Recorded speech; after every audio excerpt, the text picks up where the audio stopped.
How's it going, everyone? I just installed this beautiful pop-up headlight. The reason I had to take this off, fix it, and then reinstall it was because there was some front-end damage when this car was crashed.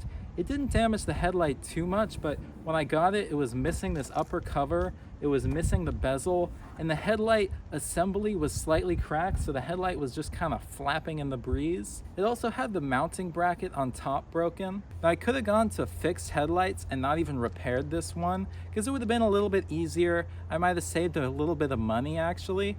But 2004 was the last year that the Corvette or any other production car did pop-up headlights. This is a 2004 Corvette, and I wanted to keep that original styling, that original piece of history.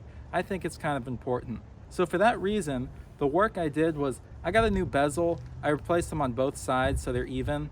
I got a new headlight cover, and the problem was that the bracket underneath that this headlight cover connects to was actually snapped and broken. So for that reason, I had to get a new cover mounting bracket.